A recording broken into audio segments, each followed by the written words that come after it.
Assalamualaikum.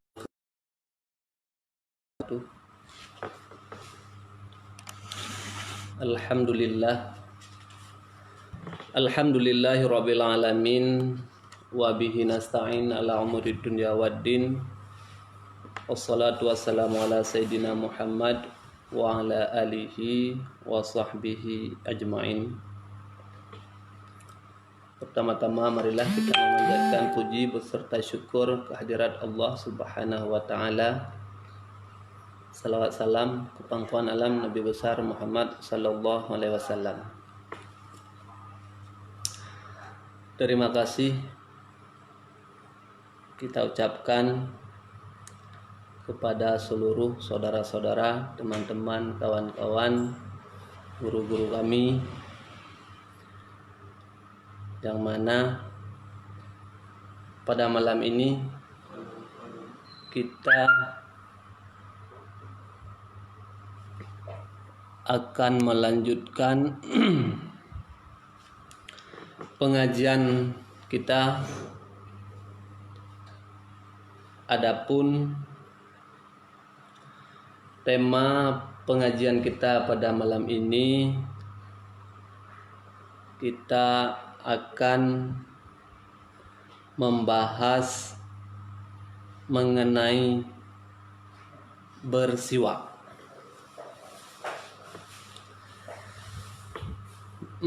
Kitab yang kita baca sebagaimana kitab yang semalam, lanjutan daripada yang semalam, yaitu kitab Matla'il Badrin. Sementara juga kita padukan dengan matan takrib. A'udzubillahi minasyaitonirrajim. Bismillahirrahmanirrahim.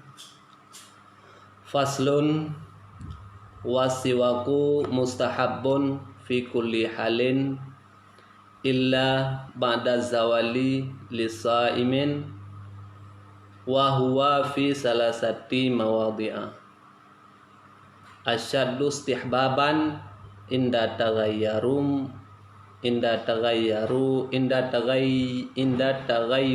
fahmi min azamin wa ghairihi wa indal qiyami minan naum wa indal qiyami ila shalah. Ini itu merupakan yang kita baca adalah matan takrib.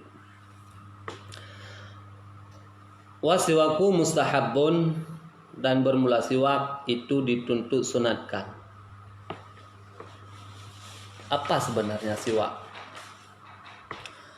Siwak merupakan batang kayu, ataupun ada yang mengatakan bahwa siwak tersebut adalah akar kayu ataupun ranting kayu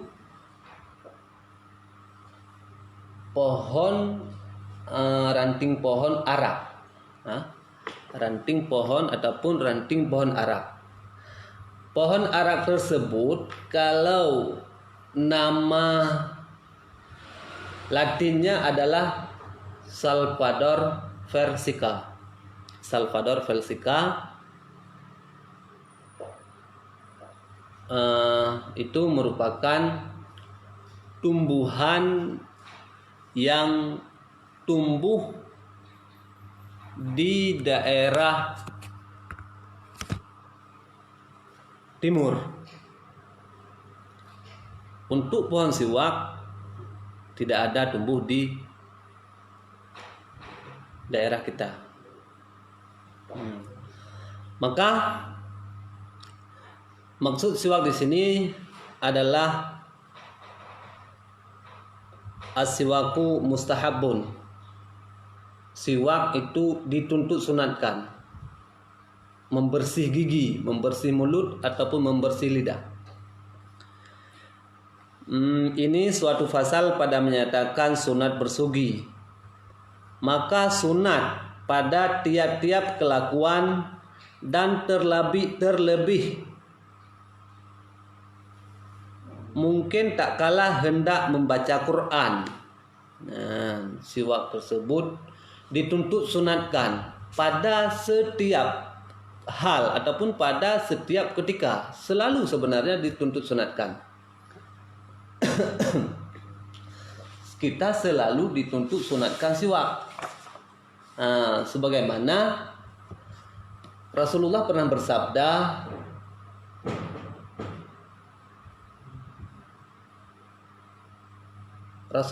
bersabda, yang diriwayatkan oleh hadis riwayat Ahmad, asiwaku matharatul lil fami mardatul li rabbi. Bermula siwak itu membersih ianya siwak akan mulut, dan bermula siwak itu mendapat keridhaan daripada Allah. Maka bagi kita pentingnya siwak.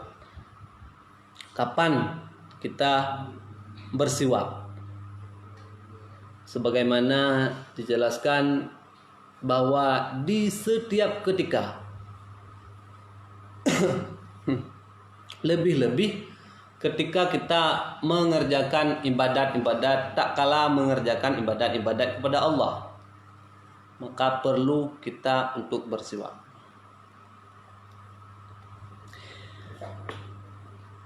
Ini suatu pasal pada menyatakan sunat bersugi. Maka sunat ia pada tiap-tiap kelakuan, dan terlebih mungkinnya tak kalah hendak membaca Quran, kita bersiwak. Salah satu waktunya adalah ketika kita hendak membaca Al-Quran, kita disunatkan bersiwak. Selanjutnya, tak kalah hendak sembahyang, itu juga disunatkan untuk bersiwak. Sebenarnya apa sih siwak? Apa fungsinya siwak? Dan apa manfaat siwak tersebut? Ada beberapa manfaat daripada siwak. Salah satu manfaatnya adalah kita dapat mencegah gigi berlubang, kita dapat mencegah bau mulut, kita dapat mencegah terbentuk plak-plak gigi dan lain sebagainya. Ketika kita mengerjakan suatu ibadat, bila kita tidak bersiwak, itu bukan tidak sah, salat kita sah, tetapi kurang afdal. Tetapi pekerjaan kita itu kurang afdal. Maka untuk dapat mendapatkan ridha daripada Allah, maka kita hendaklah bersiwak. Karena Allah menyukai yang baik-baik. Siwak salah satu pekerjaan baik. Kapan waktu siwak? Selalu, tiap-tiap waktu. Tak kalah kita membaca Al-Quran, tak kalah hendak sembahyang, kita juga disunatkan untuk bersiwak. Selanjutnya, kapan lagi kita bersiwak? Tak kalah berubah bau mulut. Kita makan, ada makanan yang bau keji. Misalnya kita setelah makan buah yang berbau. Contohnya, sebagaimana kita biasa di tempat kita adalah di Aceh, kita makan buah durian. Nah, setelah kita makan durian, disunatkan untuk bersiwak. Kenapa? Karena durian tersebut buah yang berbau keji. Dan selanjutnya, tak kalah jaga daripada tidur. Kita bangun tidur. Ketika kita bangun tidur, kalau bangun tidur, kita disunatkan untuk bersiwak. Sebagaimana biasa bahwa kita bangun tidur, bau mulut kita Kalau di bahasa daerahnya menyaan gop draw dan itacung. Maka bersiwaklah. Bagaimana cara bersiwak yang baik? Siwak sebagaimana kita ketahui itu sudah lazim, sudah semua orang tahu bahwa itu merupakan salah satu kayu Arab yang berada di semak-semak belukar di daerah Timur Tengah. Itu merupakan di sana yang tumbuh siwak. Apakah cuma dengan yang di sana dengan kayu siwak yang bisa kita dengan kayu Salvador persikal yang bisa kita bersiwak? Tidak. Pada dasarnya bersiwak itu adalah dengan sesuatu yang benda yang kasar. Dengan sesuatu benda yang kasar, tetapi tidak sampai mengakibatkan kerusakan di mulut.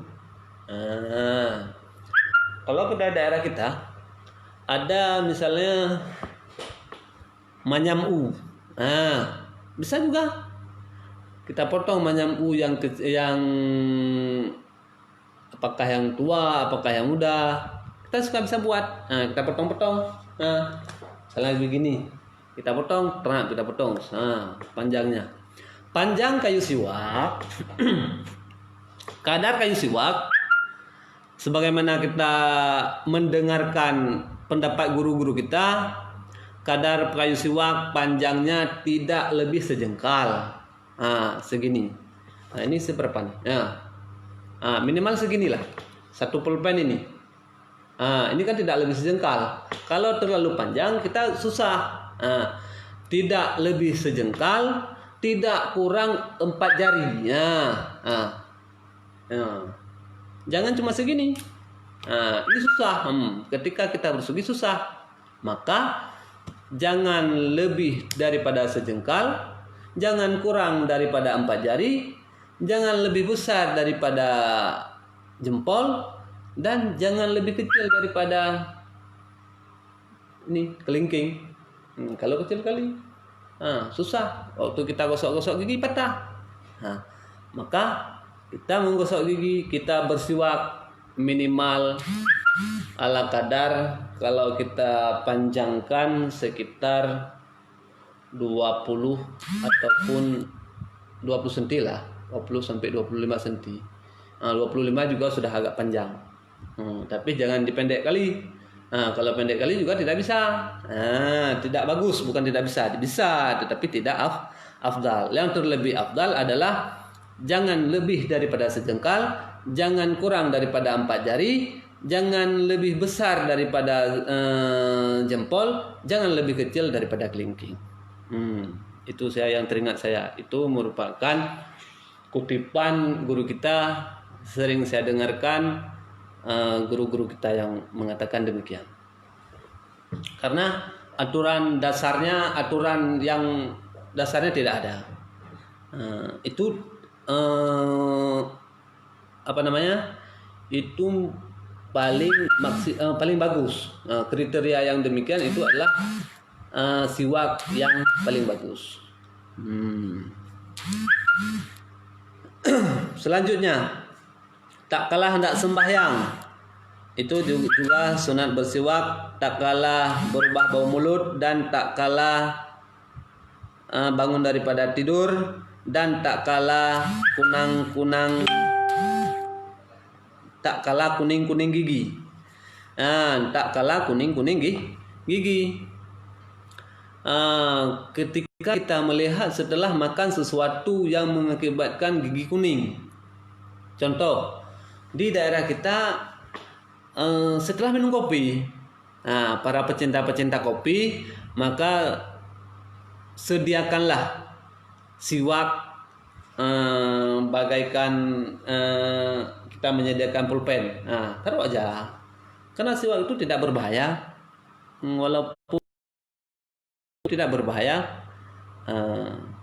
maka pakailah siwak untuk kita bersiwak. Ketika setelah minum kopi kita bersiwak, setelah makan kita bersiwak dan lain sebagainya. Itu sunatnya adalah setelah kuning gigi. Tak kala gigi kita kuning.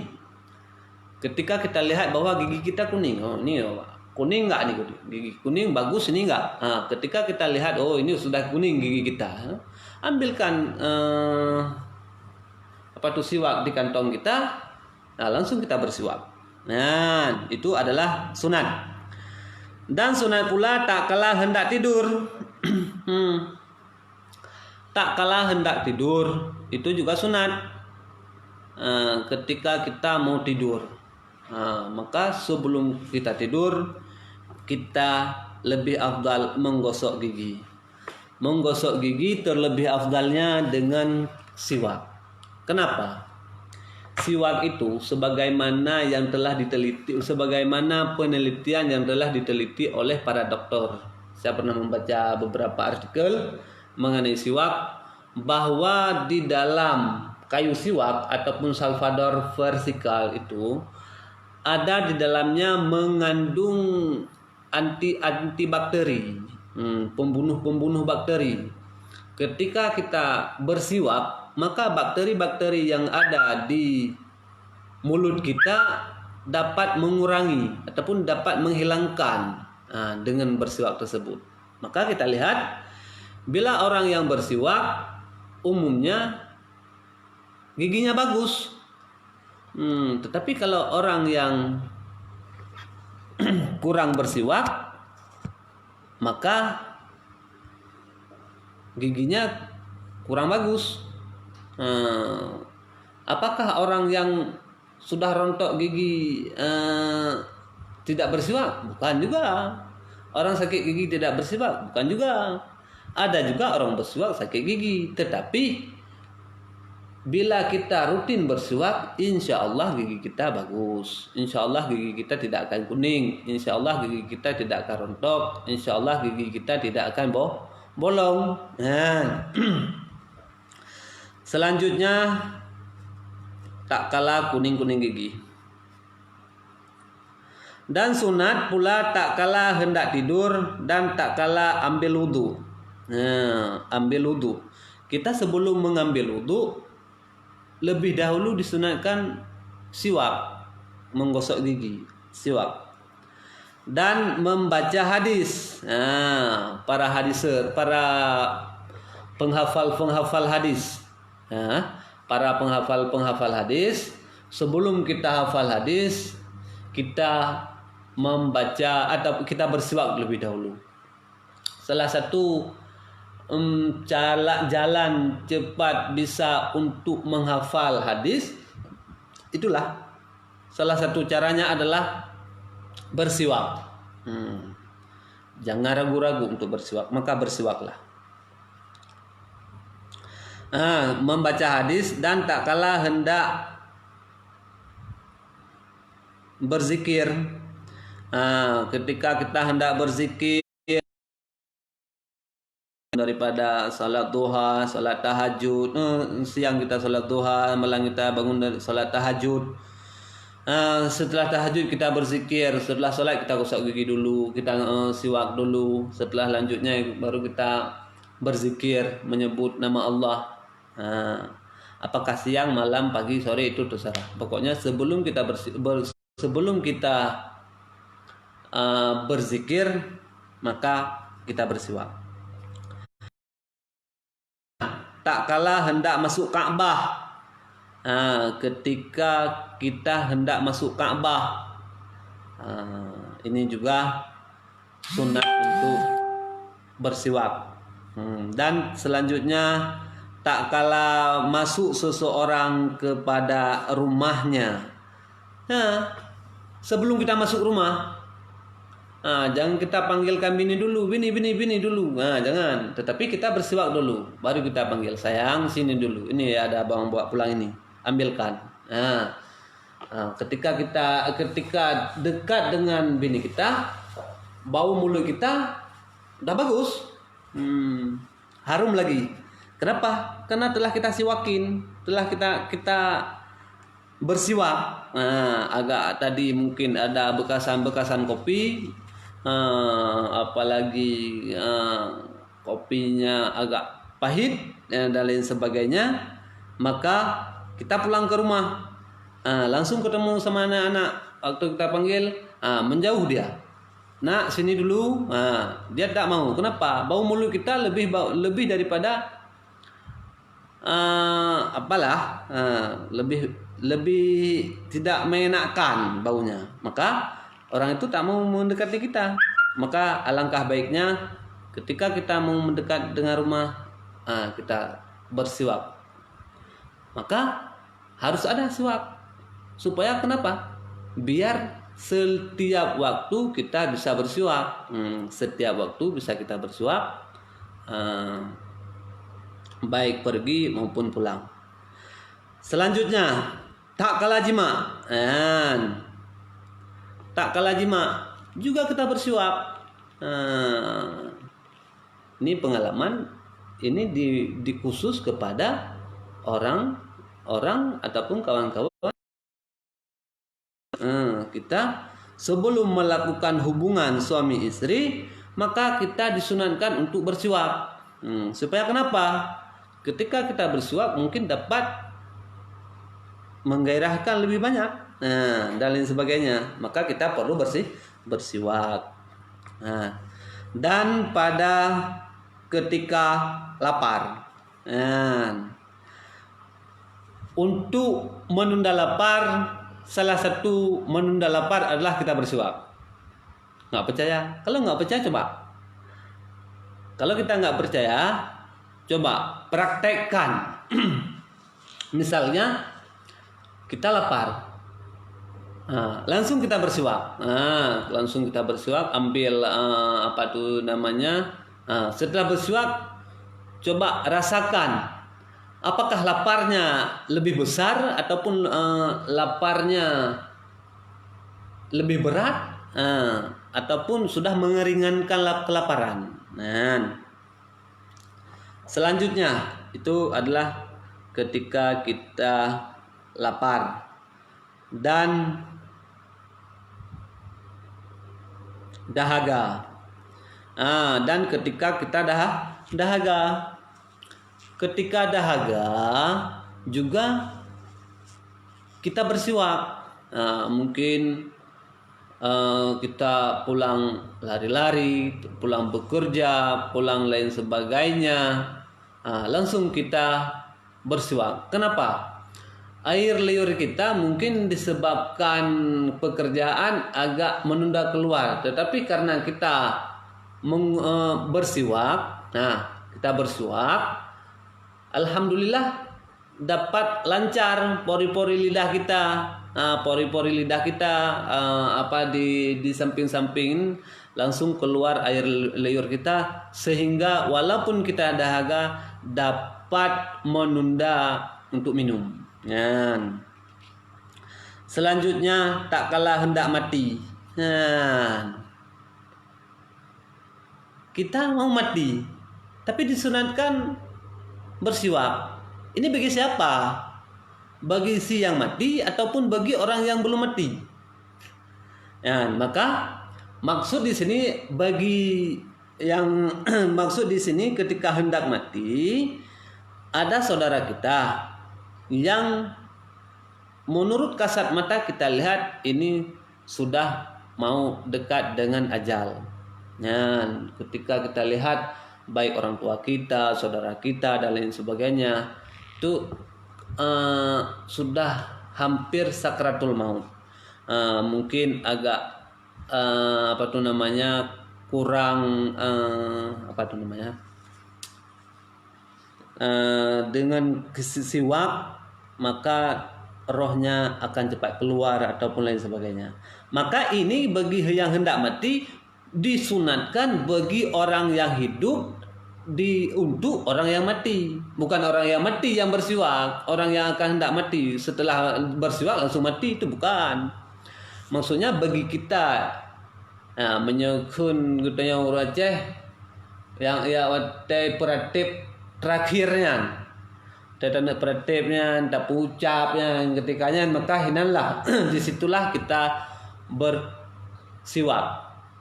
Apakah kita saudara kita, orang tua kita, anak kita, itu terserah. Karena kematian tidak menjamin kepada umur.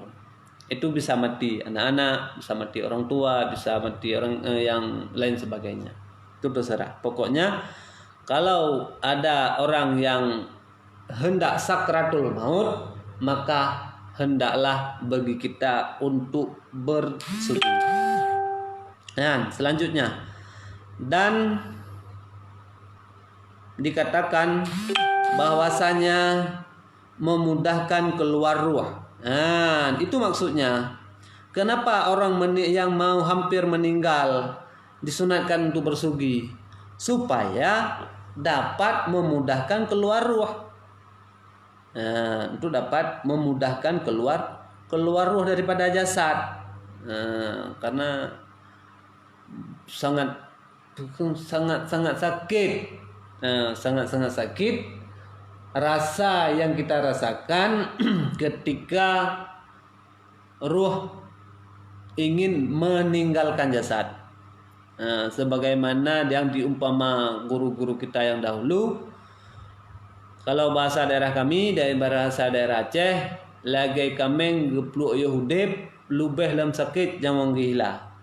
Maka dalam halnya supaya untuk memudahkan keluar ruh, bagi kita disunatkan untuk bersiwak kepada orang yang mau meninggal.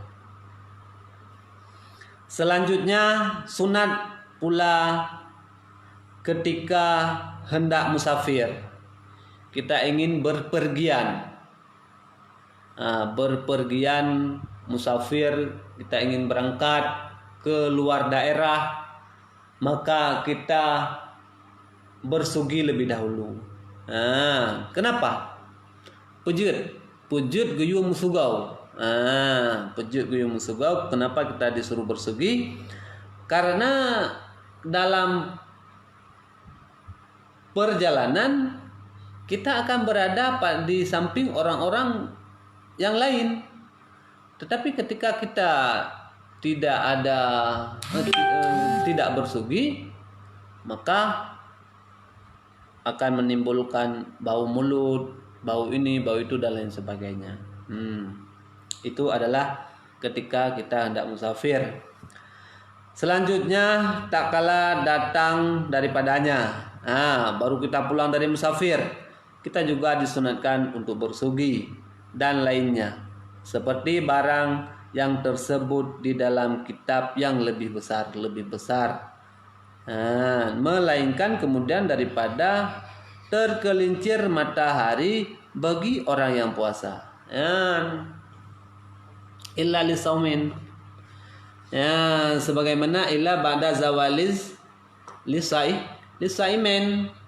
Terkecuali sesudah zawal. Bagi siapa? Bagi orang yang berpuasa. Tiada sunat, bahkan makruh. Sama ada puasa fardu ataupun puasa sunat. Itu bersugi bagi orang yang berpuasa, orang yang mengerjakan ataupun melaksanakan puasa, itu hukum bersugi ketika tergelincir matahari, hukumnya makruh. Apakah dapat membatalkan puasa? Tidak sampai membatalkan puasa, hanya hukumnya makruh. Makruh mendapat pahala bila kita tinggalkan, tidak berdosa bila kita mengerjakan. Kita bangun tidur, pergi ke sana ke sini, baru selama puasa kita terbangun, kita lihat matahari sudah tergelincir. Apakah kita bisa bersugi, bersiwak? Kalau kita mau ya silahkan, tapi hukumnya makruh. Yang lebih afdalnya kita tinggalkan, tidak perlulah, makruh. Maka bersugi bagi si saim hukumnya makruh.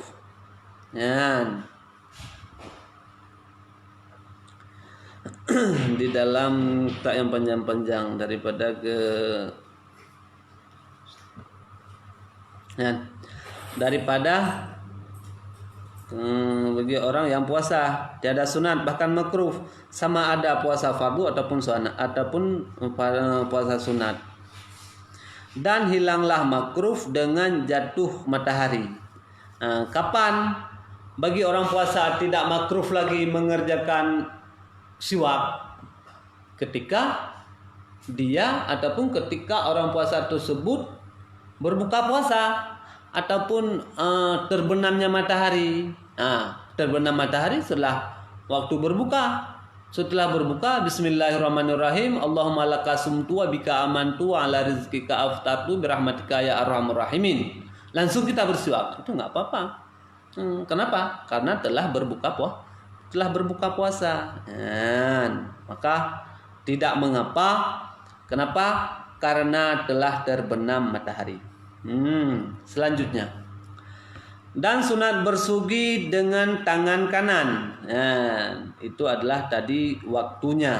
Ini hayatnya, kelakuan. Bagaimana tata cara bersugi? Yang pertama adalah bersugi dengan tangan kanan. Kita bersugi dengan tangan kanan. Ini tangan kanan saya, mungkin di tempat saudara-saudara nampaknya tangan kiri, tetapi tidak, saya tetap ini adalah tangan kanan. Dan kita bersugi dengan tangan kanan dan dimulakan dengan pihak kanan mulutnya. Dimulakan dengan pihak kanan mulutnya. Ini di sini kita praktekkan. Berarti mula-mula kita menggunakan tangan tersebut, alat sugi tersebut di kanan. Mula-mula kita mulakan dengan pihak kanan dan dilalukan ke atas langit-langit dengan perlahan-lahan. Dilalukan ke atas, ke langit-langit secara perlahan-lahan. Ke atas berarti ke langit. Ini kan langit kita. Dengan pelan-pelan, dan atasnya gosok-gosok. Dan atas gusi-gusi kita lalukan, mulai dari tangan kanan, dari kanan ke langit-langit, selanjutnya ke gusi, dan gigi dan lidah, dan gigi juga, gigi kita, bahkan lidah kita. Maka siwak tersebut bukan semata-mata membersihkan gigi, tetapi membersihkan mulut. Karena gigi berada di dalam mulut, gerahang berada di dalam mulut, langit-langit berada di dalam mulut, lidah juga berada di dalam mulut. Maka kita bersiwak mulai dari gusi, gigi, lidah, langit-langit dan sebagainya. Itu harus kita lalui kayu arak tersebut secara perlahan-lahan. Jangan sampai membinasakan. Apakah membinasakan gusi, membinasakan gigi, bahkan membinasakan lidah. Itu tidak boleh. Kalau sampai membinasakan lidah, kalau sampai membinasakan gusi, itu berbahaya juga. Kita tidak bisa makan disebabkan gusi. Kenapa rusak? Karena kita bersiwak. Apakah siwaknya yang salah? Bukan. Aturannya kita, tata caranya yang kita tidak tahu. Maka syariat itu tidak pernah dipersulit. Kalau kita tahu tata caranya, maka mudah, indah. Selanjutnya, maka fadilah bersugi amatlah banyak. Tata cara waktu sudah kita bahas. Yang selanjutnya tata cara juga sudah. Waktunya sangat banyak, mulai dari bangun tidur dan lain sebagainya. Tata caranya, kita mula-mula mengambil kayu arak, kita taruh di gigi bagian kanan, selanjutnya ke langit-langit, selanjutnya ke gusi, selanjutnya ke lidah. Selanjutnya fadilah, manfaat daripada bersugi. Manfaat daripada bersugi. Fadilah bersugi lah amanlah banyak. Setengah daripadanya 2 rakaat sembahyang dengan bersugi terlebih baik daripada 70 rakaat dengan tiada bersugi. Bila kita salat, sebelum salat kita bersugi, dapat kita laksanakan, cuma mampu kita laksanakan salat tersebut, salat sunat tersebut 2 rakaat. Tetapi ada kawan kita ataupun ada orang lain yang salat tanpa bersugi, bahkan 70 rakaat mereka dapat mengerjakan. Tetapi afdalnya, lebih afdal kita yang mengerjakan, bahwa yang kita kerja, bahwa terlebih afdal daripada 2 rakaat yang orang sembahyang yang bersugi dengan orang yang sembahyang 70 rakaat tetapi tidak bersugi. Kuteda? Kan kuteda kah? Ya, itu adalah fadilah daripada salah satu daripada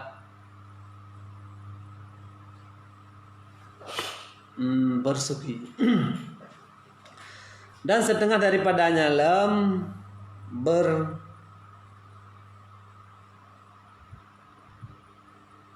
bersugi itu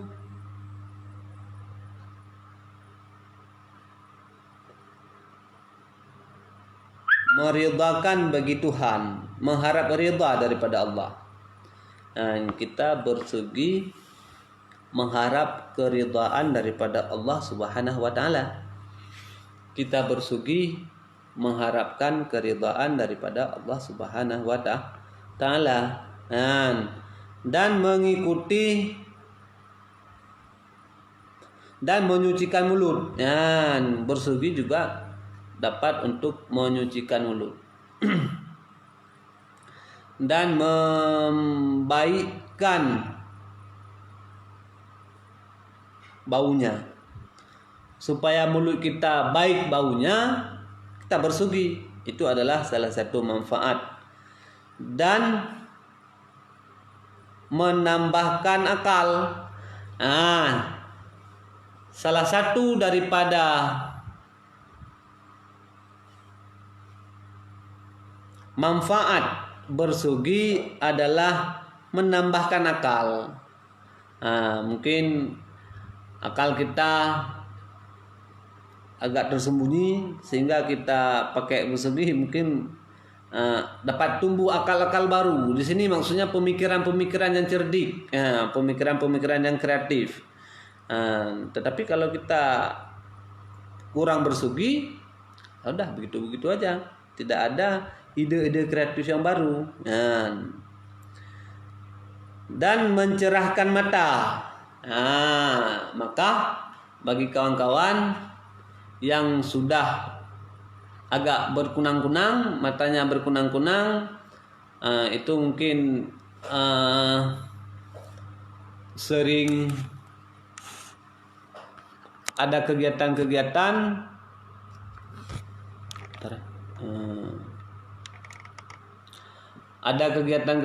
sehingga mata kita berkunang-kunang. Ada kegiatan yang full, apakah itu kita berhadapan dengan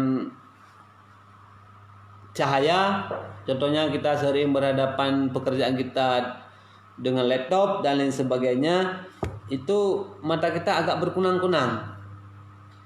Salah satu obatnya adalah dengan bersugi.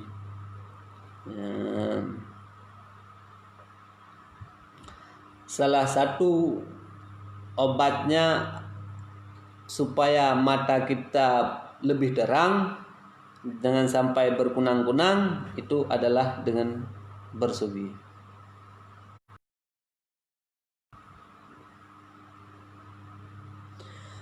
Dan selanjutnya melambatkan tubuh ubun. Selanjutnya adalah melambatkan tumbuh ubun. Sekarang kita lihat bahwa umur kita berapa, tetapi kita lihat kok sudah ada ubun. Pak, ini udah dilewatin di bawah pohon jambu, sehingga jatuh bunga jambu di rambutnya. Kita lihat umurnya masih muda, tetapi ubunnya sudah banyak. Bentar.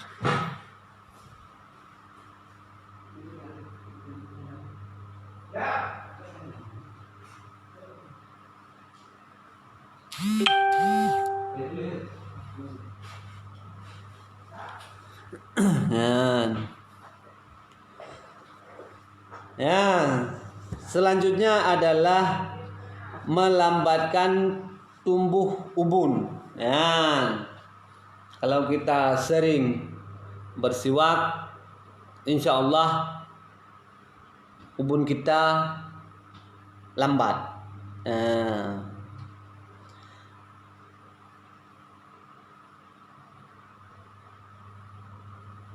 Dan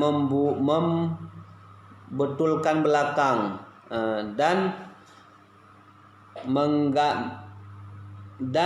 menggandakan akan pahala. Ketika kita bersiwak, kita digandakan pahala. Kenapa? Sebagaimana tadi, orang yang bersiwak salatnya cuma 2 rakaat. Orang yang tidak bersiwak salatnya banyak. Keafdalannya adalah lebih afdal kita. Kenapa? Karena digandakan pahala oleh Allah Subhanahu wa taala. Bila orang-orang yang bersiwak digandakan pahala.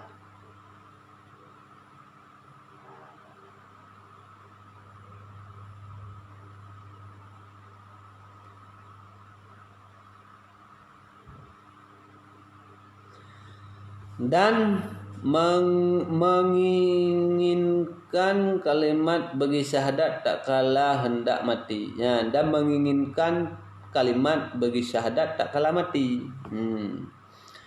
Ketika kita hendak mati, kita dapat memudahkan.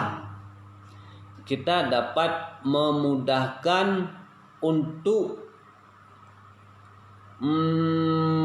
menyebutkan kalimat syahadat, mengucap 2 kalimat syahadat. Ketika kita hendak sakratul maut, kita dapat mudah mengucapkan, mulut kita tidak kaku dan lain sebagainya.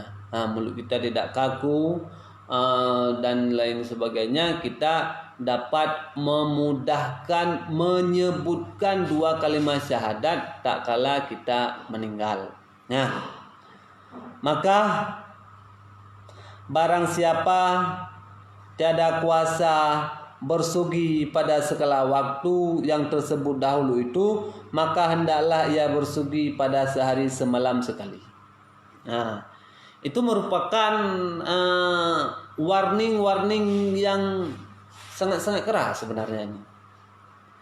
Barang siapa yang tidak sanggup bersugi pada waktu yang telah ditentukan tadi, maka hendaklah kita bersugi sehari sekali. Begitu pentingnya bersugi. Begitu pentingnya bersugi. Maka kita janganlah kita lewatkan untuk bersugi. Maka kalau ada kesempatan, kalau ada waktu, kita tetap bersugi. Apalagi bagi kita yang agak ada mempunyai bau mulut yang kurang baik. Kita bisa melihat bau mulut kita baik atau tidak baik. Apalagi kita sering berinteraksi dengan kawan-kawan. Karena posisi pekerjaan kita berinteraksi dengan masyarakat luar. dengan orang-orang yang lain, orang lain, maka kita bersugilah. Kenapa? Jangan sampai konsumen-konsumen kita hanagala, dia tidak suka kepada kita. Kenapa? Karena bau mulut. Nah, maka kalau ada waktu yang kalau ada waktu yang senggang, pergunakan sugi, menggosok sugilah, bersugilah supaya menghilangkan bau mulut dan manfaat-manfaat sebagaimana manfaat yang telah kita yang telah diterangkan di atas. Demikian itu adalah mengenai siwak. Bila mungkin saudara-saudara ada pertanyaan-pertanyaan, bisa ditanyakan melalui komen-komen. Nanti kita akan jawab di sesi selanjutnya, ataupun kita akan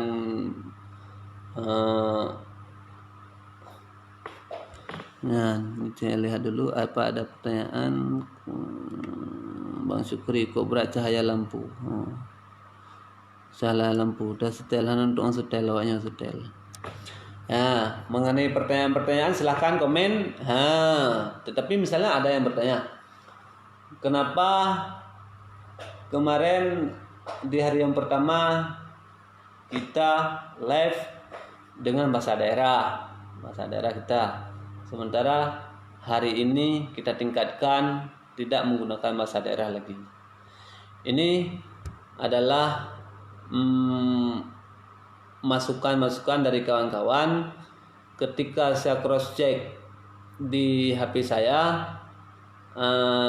bahwa banyak kawan-kawan yang bukan berasal dari daerah kita yang bergabung di tempat kami. Maka mohon maaf, bukan berarti kami meninggalkan bahasa daerah, tetapi bila kita menggunakan bahasa daerah, ada kawan-kawan kita yang di luar daerah kita tidak bisa mencerna bahasa kita. Maka kita menggunakan bahasa Indonesia supaya kawan-kawan di luar sana bisa dapat mendengarkan dan bisa mengerti. Bila kurang mengerti bisa ditanyakan. Pada prinsipnya tetap sebagaimana prinsip kemarin, kita tidak mengajarkan, sifatnya kita hanya mengulang kaji kembali ilmu-ilmu ataupun pelajaran-pelajaran yang telah diberikan oleh guru-guru kita yang terlebih dahulu. Saya pada prinsipnya bukan mengajarkan, hanya mengulang kaji kembali. Ini mungkin ada sedikit kekurangan dari tadi. Maka fadilah bersugi ini dan sunat bersugi dengan